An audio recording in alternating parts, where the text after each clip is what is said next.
आवश्यकता है कि जो हमारे बूथ को संभालने वाले हमारे सारथी हैं, जिनको हमने त्रिदेव की संज्ञा दी है, सबसे पहले वहां से शुरुआत की जाए, उनके साथ बातचीत की जाए सबसे पहले। क्योंकि जीत हासिल करने के लिए अगर सबसे ज्यादा अगर संघर्ष होता है, परिश्रम होता है, तो वो बूथ पर होता है। तो इसलिए बूथ के सभी त्रिदेव के सभी भाइयों बहनों को मेरा नमन। आप आज के इस कार्यक्रम में आए, आप सबका भी हृदय से अभिनंदन। आज हमारे लिए सौभाग्य की बात, आज संत कबीर जी की भी जयंती है और संत कबीर जी की जयंती के अवसर पर मैं आप सबको बहुत बहुत बधाई भी देता हूं, शुभकामनाएं भी देता हूं। कबीर जी के दोहे हम जब बचपन में हुआ करते थे, हम स्कूल में पढ़ा करते थे, और आज भी उनके दोहे कितने तर्क मतलब जो है वो तर्क संगत हैं। कल करे सो आज कर, आज करे सो अब, पल में परलय होएगी, बहुरी करेगा कब। ये कबीर जी ने उस दौर में कहा है। यानी कि कल का कार्य जो है वो आज कर, और जो आज करना है उसे अभी कर।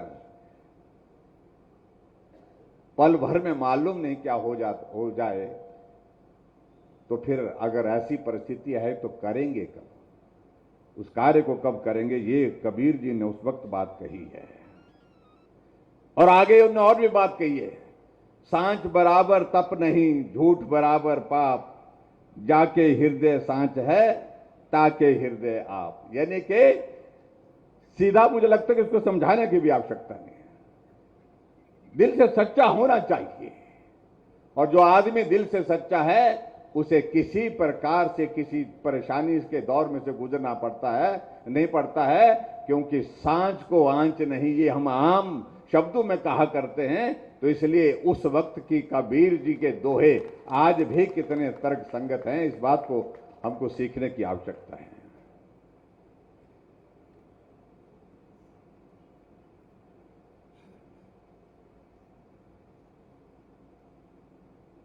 हिमाचल पार्टी के संगठन की दृष्टि से नई चीजों की शुरुआत करता रहता है, और हम इस बात का जिक्र आज से नहीं कई बार कह चुके हैं। नए इनिशिएटिव लेना, ये हिमाचल प्रदेश के हमारे संगठन से बहुत सारे प्रदेश सीखते हैं। ये हमारे लिए गर्व की बात है,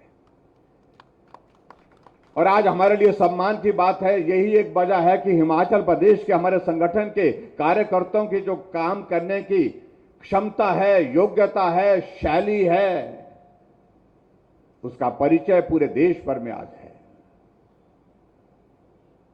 जहां भी अगर चुनाव का दौर आता है, चाहे लोकसभा चुनाव, विधानसभा के चुनाव की बात आती है, तो हिमाचल के हमारे साथियों के, हमारे पार्टी के संगठन के कार्यकर्ताओं के लिए पूरे देश भर से मांग आती है कि हमारे यहां पर संगठन का संचालन करने और चुनाव का संचालन करने के लिए हिमाचल के लोग आए थे। उन्होंने बहुत बेहतरीन काम किया है, और बहुत बेहतरीन काम किया है। इसलिए अब की बार भी हिमाचल प्रदेश के कार्यकर्ताओं को हमारे यहां पर भेजिए, चाहे वो कोई भी प्रदेश है, चाहे वो राजस्थान है।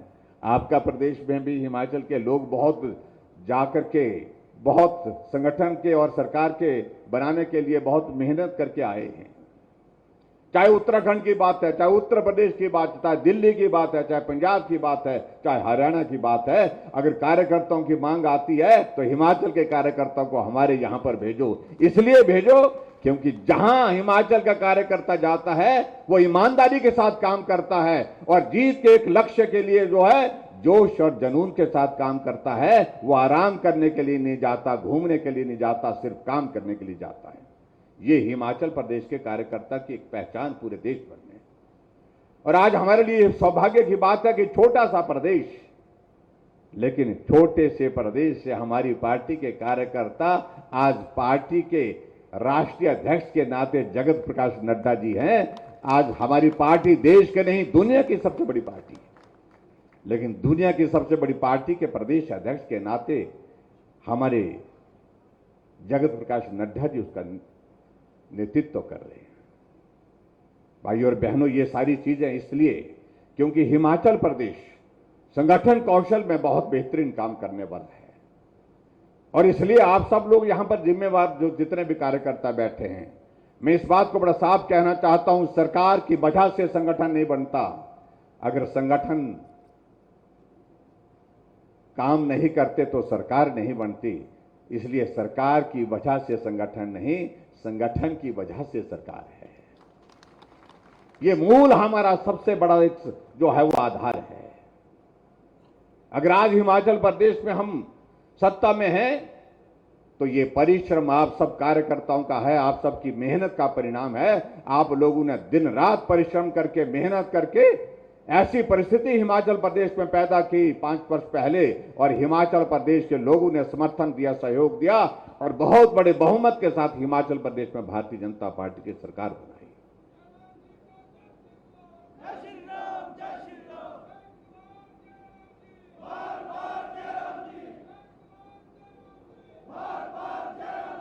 और आज हमारे लिए प्रसन्नता का विषय है कि ये हमारी सरकार का 4.5 वर्ष का कार्यकाल आप सबके सहयोग और आप सबके आशीर्वाद, आप सबके समर्थन के साथ जो है पूरा होने जा रहा है।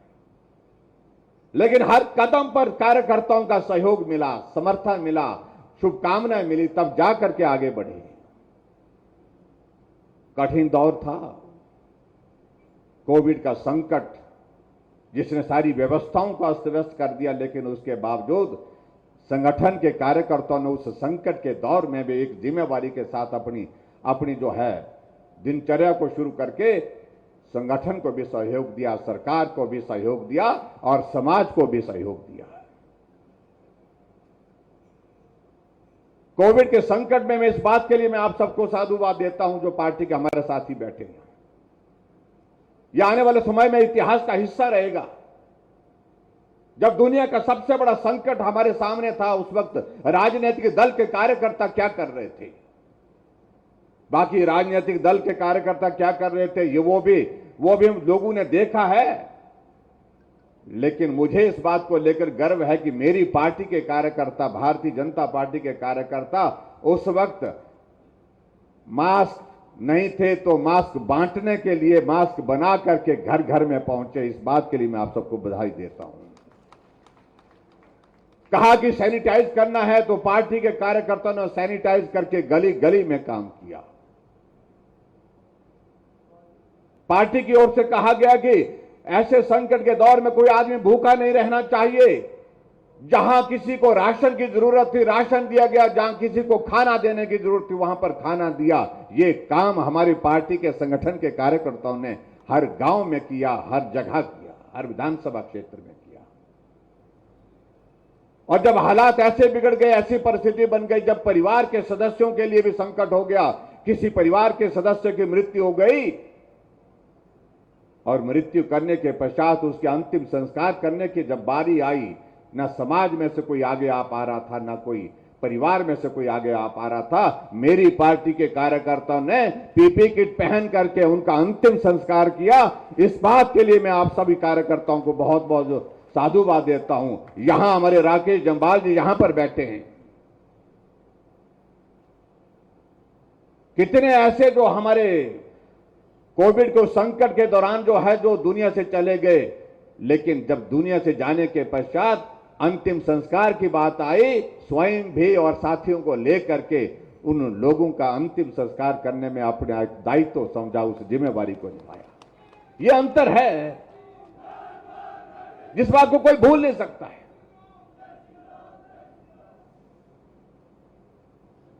और ऐसे संकट के क्षण में काम करने वाले अगर कोई कार्यकर्ता हैं तो वो भारतीय जनता पार्टी के हैं। अब कल्पना करिए, एक दल ऐसा भी था जिन्होंने काम कुछ नहीं किया,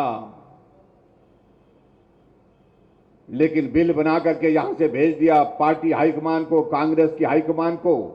हमने इतने पीपी किट बांटे, हमने इतने सैनिटाइजर बांटा, हमने इतना जाकर के मास्क बांटे।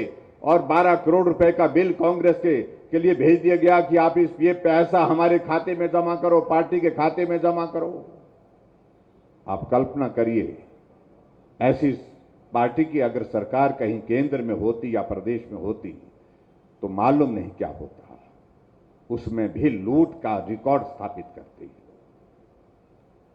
आज हमारे लिए गर्व का विषय है कि हमारे देश के यशस्वी प्रधानमंत्री नरेंद्र भाई मोदी जी हमारे देश का नेतृत्व कर रहे हैं।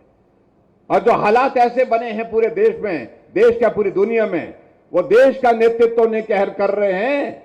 वो सिर्फ देश का नेतृत्व नहीं कर रहे हैं, बल्कि मैं कह सकता हूं नरेंद्र भाई मोदी जी पूरे विश्व का नेतृत्व कर रहे हैं। एक विश्व नेता की छवि बनकर के पूरी दुनिया के सामने भारत की अलग जगह भारत दिखता है।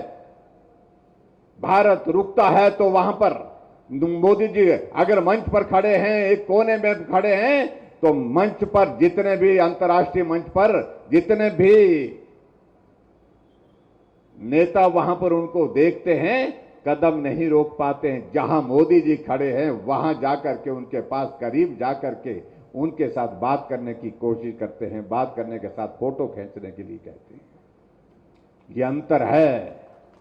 एक दौर ऐसा भी आया था जब भारत के प्रधानमंत्री अंतर्राष्ट्रीय मंच पर जाते थे और उस मंच का एक कोना बनकर के रह जाते थे, हिस्सा बनकर के रह जाते थे। कोई प्रणाम भी नहीं करता था, कोई नमस्ते भी नहीं करता था। ऐसा भी दौर देखा है। इसलिए भाई और बहनों, ये हमारा सौभाग्य है। आज भारत बहुत तेजी से आगे बढ़ रहा है और उसमें सबसे बड़ी वजह यह है कि हमारे देश के लिए जिस तरह के मजबूत नेतृत्व की जरूरत थी, वो नेतृत्व हमको हासिल हुआ है नरेंद्र भाई मोदी जी के रूप में, जो हिमाचल आते हैं और हिमाचल आकर के सारी पुरानी बातों को याद करते हैं, सारी व्यवस्थाओं को छोड़ देते हैं और शिमला के रिज के मैदान पर अभी उनका आना हुआ उस कार्यक्रम में। और जैसे माल रोड पहुंचे, गाड़ी छोड़ करके माल रोड पर, अरे मैं तो यहां पर वर्षों तक टहलता रहा, चलता रहा, आज भी मैं चल करके वहां तक पहुंचूंगा। माल रोड के एक कोने से दूसरे कोने तक पैदल चल करके पहुंचे। प्रधानमंत्री तो कई आए, कई लोगों ने सभाओं को वहां पर संबोधित किया, लेकिन माल रोड पर पैदल जाकर के वहां तक पहुंचना ये किसी प्रधानमंत्री ने उचित नहीं समझा। उन्होंने कहा कि मुझे माल रोड पर जाने का मौका मिला, अच्छी बात है, बहुत खुशी की बात है। बहुत प्रसन्न होकर के उन्होंने सारा किया। इसलिए सदैव इसलिए हमारे लिए गर्व की बात है। वो हमेशा जब हिमाचल आते हैं तो हिमाचल के लोगों के साथ इतना कनेक्ट महसूस करते हैं, कनेक्टेड महसूस करते हैं।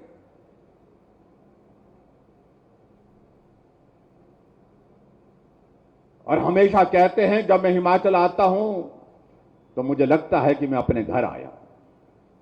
ये शब्द प्रधानमंत्री जी के हिमाचल इस देवभूमि के लोगों के लिए निश्चित रूप से बहुत बड़ी ऊर्जा देते हैं, बहुत बड़ा अपनापन देते हैं।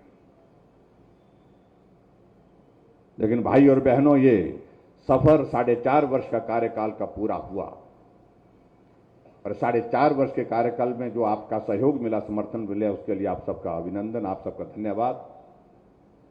लेकिन आने वाले समय में जो चुनौतियों का दौर आने वाला है, उसके लिए सबसे ज्यादा अगर कहीं परिश्रम करना होगा, मेहनत करनी होगी, तो वो सबसे ज्यादा मेहनत करने वाले आप यहां पर बैठे हैं। और मुझे पूरा भरोसा, मैं आपके चेहरे पर इस बात को देख सकता हूं। अब की बार आप लोगों ने ठान ली है, और ठान ली है जो पहले नहीं हुआ, अब की बार करके छोड़ेंगे। भाजपा की सरकार है, फिर भाजपा की सरकार बना करके छोड़ेंगे। इस बात का जो है आप लोगों ने एक तरह का जो है जोश और जुनून के साथ ऐलान किया है, और निश्चित रूप से इसमें हम सफल भी होंगे।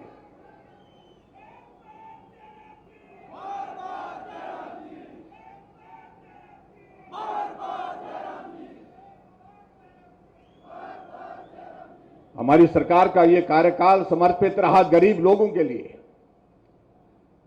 चाहे उन बुजुर्गों के लिए पेंशन देने की बात थी जो भीड़ का हिस्सा बनकर के अपने आप को संभालने की कोशिश करते थे। धक्का लगता था जब लोगों के बीच में खड़े होते थे और कागज लेकर के कहते थे हमें पेंशन चाहिए। हमने कहा बुजुर्ग घर में रहना चाहिए, ऐसी भीड़ का हिस्सा नहीं बनना चाहिए और वो भीड़ में आकर के हमसे मांगे पेंशन, इस बात की स्थिति नहीं आनी चाहिए। और आज मुझे इस बात की खुशी है कि हमारे 4.5 वर्ष के कार्यकाल में आज हमको कोई बुजुर्ग हाथ में कागज लेकर के नहीं आता है कि मुझे पेंशन लगाओ। अगर कहीं बुजुर्ग मिलता है तो हम उसको पूछते हैं तो कहता है कि पेंशन लग गई। अब तो 60 साल के ऊपर के सभी बुजुर्गों के लिए हमने पेंशन का प्रावधान किया। जो कांग्रेस के मित्र पूछते हमसे पूछते हैं कि क्या किया जयराम ने, मैं उनको यह कहना चाहता हूं, उनके जमाने में 4 लाख लोगों को पेंशन मिलती थी और हमारे जमाने में 7 लाख लोगों को पेंशन मिल रही है। वो 400 करोड़ रुपए खर्च करते थे पेंशन पर, उन बुजुर्गों के लिए 400 करोड़ रुपए खर्चते थे और मेरी सरकार आज 1300 करोड़ रुपए से ज्यादा उन बुजुर्गों के लिए खर्च रही है। आयुष्मान भारत को आगे बढ़ाते हुए हमने हिमकेयर की शुरुआत की और बुजुर्गों के साथ साथ में उन लोगों के लिए जो गरीब आदमी है उनके इलाज की व्यवस्था की। और हिमाचल के इतिहास में पहली बार यह हुआ कि आज कोई अगर बीमार आदमी होता है, चाहे वो किसी भी पार्टी का हो, जब इमरजेंसी में हॉस्पिटल जाने की बात आती है, सबसे पहले अपनी जेब में वो क्या डालता है, कौन सा कार्ड डालता है, या तो आयुष्मान भारत में है तो आयुष्मान भारत का कार्ड डालता है या फिर हिमकेयर का कार्ड डालता है, क्योंकि उससे उसका इलाज वहां पर जो है बिना पैसे के होगा, उसकी मदद होगी।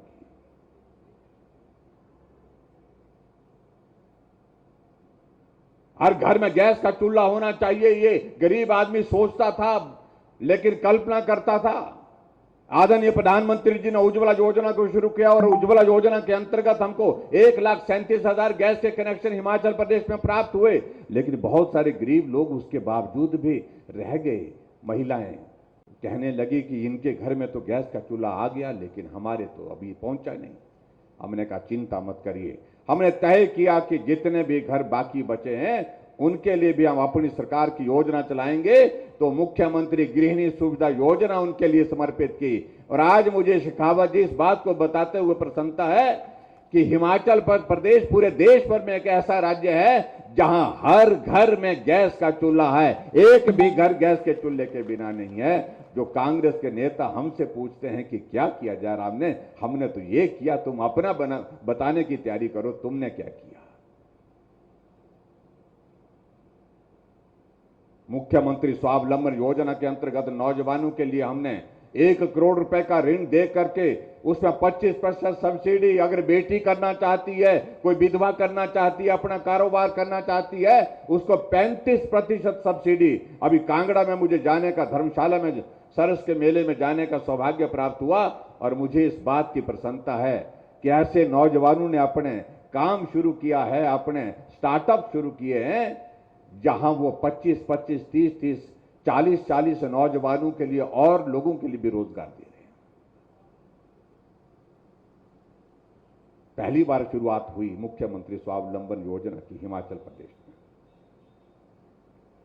सहारा योजना का जिक्र यहां पर कर रहे थे आदरणीय खन्ना जी, और ये तो जीवन से जुड़ी ऐसी घटना है जिस घटना ने मुझे दिल तक छुआ कि एक पार्टी का हमारा साथी जो है वो किसी का एक्सीडेंट हो गया और मैं उस गांव में जाकर के जब कार्यक्रम करने के लिए गया हुआ था, जब गांव के बीच में चौराहे में हमने बैठक की, कार्यक्रम किया, उसके बाद जब चलने लगा तो उसके परिवार के किसी साथी ने हमें कहा कि आप घर के अंदर आइए जरा, कोई आदमी मिलना चाहता है। हम देर हो रहे थे, हमने कहा कि अब हम अगले गांव के लिए निकलना चाह रहे हैं, देर हो रहे हैं। उन्होंने कहा 2 मिनट के लिए आइए। 2 मिनट के लिए जब मैं अंदर गया तो एक नौजवान मैंने बिस्तर पर लेटा हुआ देखा और वो उठने की कोशिश कर रहा था लेकिन उठ नहीं पा रहा था। मालूम पड़ा कि उस नौजवान का एक्सीडेंट हुआ, स्पाइनल कॉर्ड टूट गई और जिसकी वजह से वो चल नहीं सकता है, इसलिए वो उस सभा में नहीं आ सका। इसलिए उसके परिवार के लोगों ने कहा ये आपका साथी है, पोस्टर लगाता था, झंडे लगाता था, पार्टी के लिए काम करता था, आज ये चल करके नहीं आपके पास पहुंच सका, आपको चलने के लिए हमने कष्ट दिया। ऐसे लोगों के बारे में कुछ सोचना चाहिए। कभी आप बड़े आदमी बनेंगे तो इस बारे में जरूर सोचना।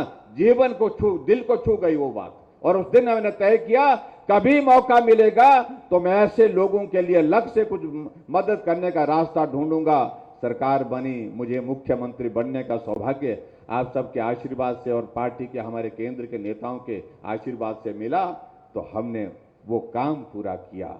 आज 20,000 ऐसे लोग जो बिस्तर पर पड़े हैं लेकिन अपना काम भी खुद नहीं कर पाते, ऐसी परिस्थिति है। और उनके लिए हमने तय किया कि हमने उनके खाते में उनका रजिस्ट्रेशन करके 3,000 रुपए हर महीने उनको मदद डाल रहे हैं। कभी कांग्रेस की पार्टी जो सत्ता में इतने लंबे समय तक रही, कभी उन्हें सोचा, कभी कल्पना की कि कभी इस प्रकार से भी सोचा जा सकता है, ऐसे भी गरीब आदमी की उस लाचार बेबस आदमी की मदद की जा सकती है। ये सपना कभी कांग्रेस को सोचने का हो ही नहीं सकता है, ये लक्ष्य भी नहीं होता है गरीब आदमी के लिए मदद करने की। और इसलिए हमने कहा है कि जहां गरीब वहां हम, गरीब के करीब रह करके हमने काम किया है। ये अंतर है जिसको समझने और समझाने की आवश्यकता है। आज हमने ये भी तय किया कर बीपीएल परिवार की बेटी की शादी होगी, उस बेटी के लिए दूसरे परिवार में जाने से बहुत बड़ा उसके जीवन में परिवर्तन आता है। लेकिन उस बीपीएल परिवार की बेटी की शादी के दिन हमने मुख्यमंत्री शगुन योजना के माध्यम से तय किया, जिस दिन उस बेटी की शादी होगी 31,000 रुपए हम शगुन के रूप में उस बेटी के लिए मदद करेंगे, उसके खाते में डालेंगे। और हम कर रहे हैं। और अभी हाल ही में जिन योजनाओं का हमने जिक्र किया, अगर मैं कहूं तो लंबी जाएगी बात।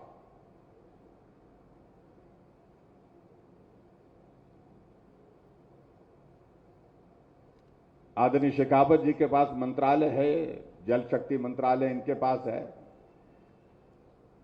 हम कैबिनेट में बैठ करके चर्चा कर रहे थे कि हमने कहा कि हम ग्रामीण क्षेत्रों में पानी की सुविधा देते हैं, लेकिन हम पानी का जो मीटर का किराया कितना कर आता है तो मालूम पड़ा कि बहुत कम आता है।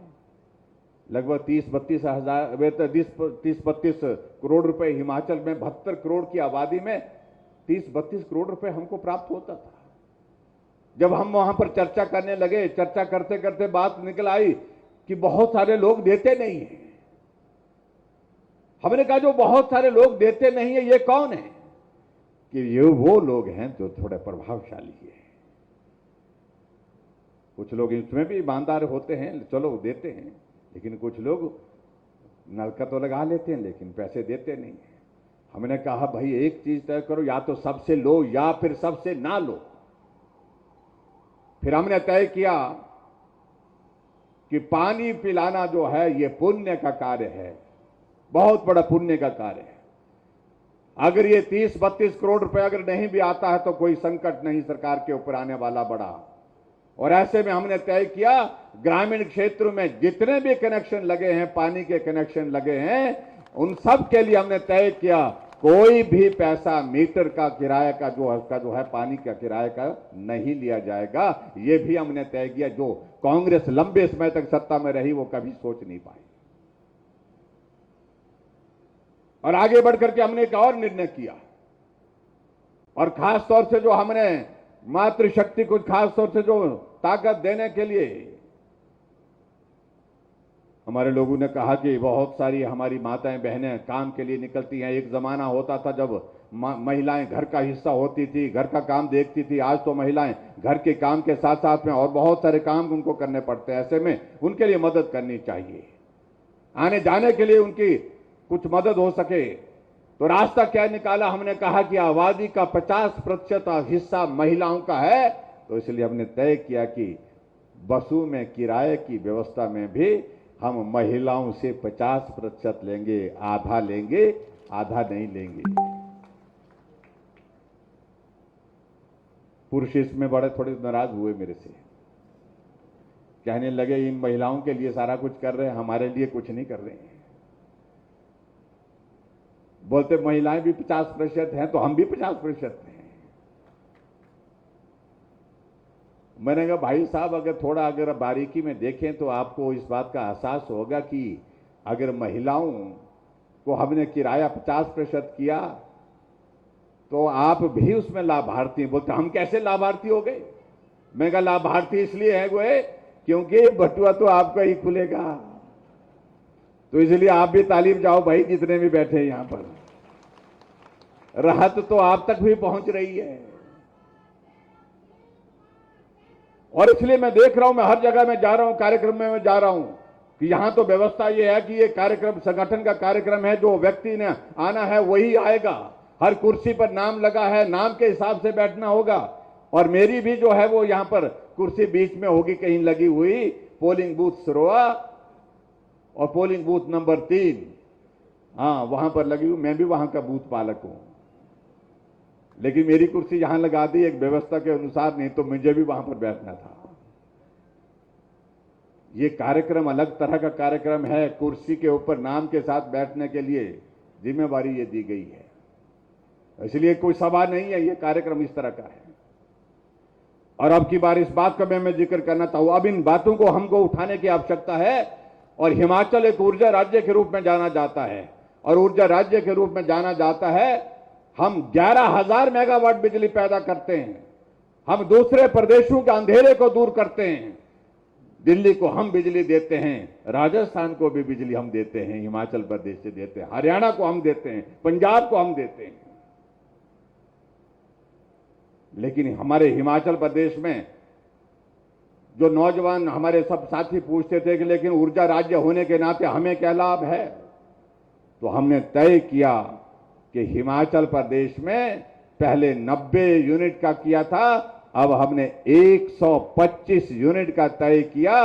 और 125 यूनिट तक बिजली का बिल कितना आएगा? 0 बिल आएगा। और ये मैं इस बात को कह सकता हूं कि जितने भी लोग यहां बैठे हैं, कोई अगर कोई मशीन नहीं चलाता होगा, किसी के घर में कोई ऐसी कोई मशीन नहीं होगी जिस पर बिजली ज्यादा खर्च होगी, नहीं तो सबके सब जिनके घर में बिजली ऐसा नहीं है, कोई मशीन नहीं, जो कोई कारोबार नहीं है, तो उनके घर में बिजली का बिल जितने भी यहां पर बैठे हैं जुलाई महीने के बाद 0 बिल आएगा। ये मैं आपके बीच में कहने वाला हूं। इसलिए भाई और बहनों, मैं बहुत लंबी बात कहूं, अब वो उचित नहीं है। हम सबको आदरणीय शेखावत जी को सुनना है। मेरा आप सबके बीच में एक निवेदन है, आपने सत्ता में एक बार नहीं अनेक बार पार्टी को लाया, लेकिन एक काम हमसे छूटा है। सरकार के बाद फिर सरकार, अपनी सरकार, फिर अपनी सरकार, ये कमी जो छूटी है, अब की बार इसको पूरा करेंगे। करेंगे, पक्का करेंगे। तो सब जोर से बोले, भारत माता की, भारत माता की। और इसलिए यह मंच पर से एक बात का जिक्र हो रहा था, जो हमारे विपक्ष के लोग आजकल बहुत ज्यादा उछल करके बातें कह रहे हैं कि बारी आ गई, हमारी बारी आ गई। हमने कहा नहीं आई। उत्तराखंड में भी यही बोलते रह गए, लेकिन धामी जी फिर आ गए। उत्तर प्रदेश में भी यही बोलते रहे, लेकिन योगी जी फिर हमने कहा बारी का रिवाज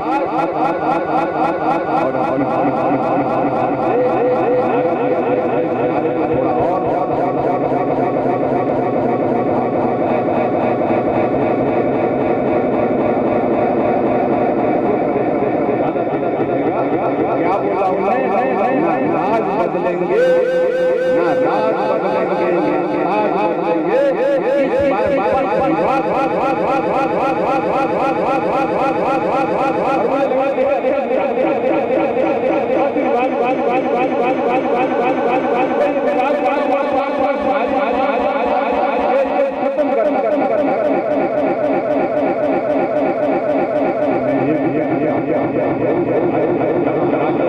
राजस्थान के साथ साथ हमारे राजस्थान में भी ये परंपरा चली हुई है, लेकिन वहां भी आने वाले 1 साल के बाद चुनाव होगा, जब वहां की बात तब होगी। लेकिन हमारा हरियाणा में तो हमारी पार्टी की अधिकांश सीटों पर जमानत जब्त होती थी, 90% सीटों पर जमानत जब्त होती थी पहले, और आज वहां पर भाजपा की सरकार दूसरी बार लगातार है। उत्तराखंड में जब से अस्तित्व में आया, उत्तराखंड जब से बना है वहां कभी भी सरकार रिपीट नहीं हुई, चाहे कांग्रेस की हो चाहे बीजेपी की हुई, लेकिन अब की बार फिर भाजपा की सरकार वहां पर धामी जी फिर मुख्यमंत्री बने हैं। योगी जी 37 वर्षों के बाद, उत्तर प्रदेश में 37 वर्षों के बाद कोई सरकार रिपीट हुई तो रिवाज बदल गया है भाइयों, उनको बोलना पड़ेगा और ये रिवाज की बात उनके दिमाग में बिठानी पड़ेगी और उसके लिए हम सब लोग काम करेंगे। ये मैं आपके बीच में कहना चाहता हूं और मुझे पूरा भरोसा, पूरा विश्वास है, ये आपकी ताकत, इस ताकत के सामने कोई ताकत टिक नहीं सकती। मैं दावे के साथ कह सकता हूं इस बात को। और वो ताकत हमारे त्रिदेव हैं, ब्रह्मा विष्णु महेश, जिसको हम बोलते हैं, जो सृष्टि के जो है वो जनन से लेकर के संचालन से लेकर के अंत तक जो है सारी व्यवस्थाओं को संभालते हैं, वो काम हमारे त्रिदेव करने वाले हैं। उस कार्य को आप करिए।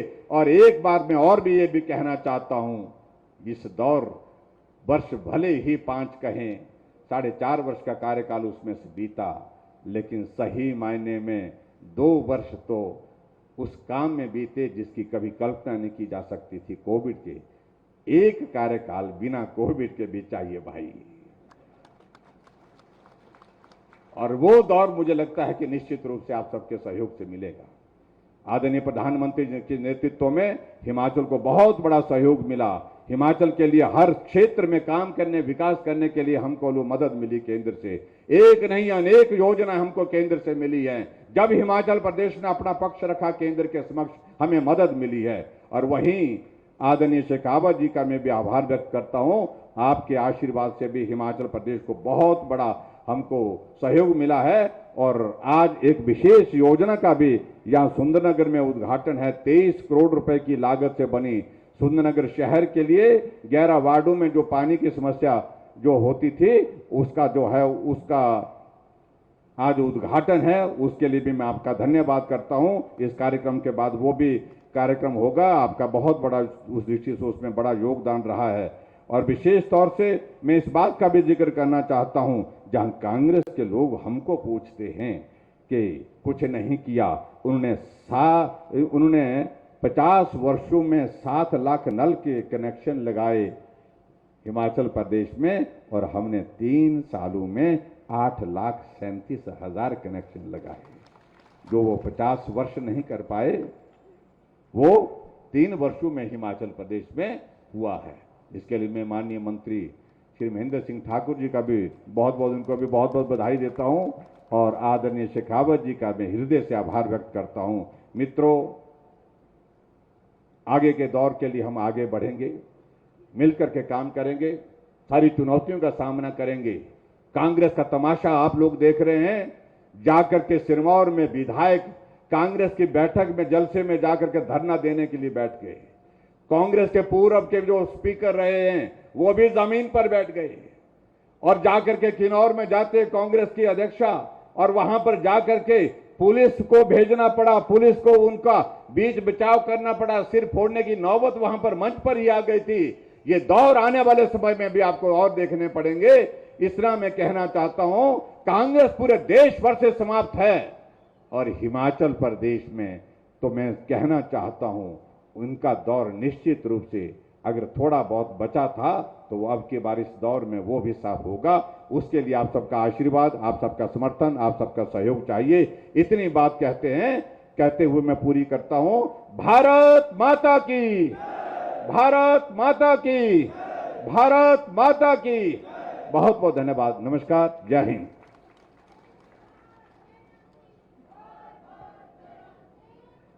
धन्यवाद सम्माननीय मुख्यमंत्री जी। कुछ सूचनाएं हैं, सूचनाओं की ओर सभी त्रिदेव ध्यान देंगे। अभी हम सबको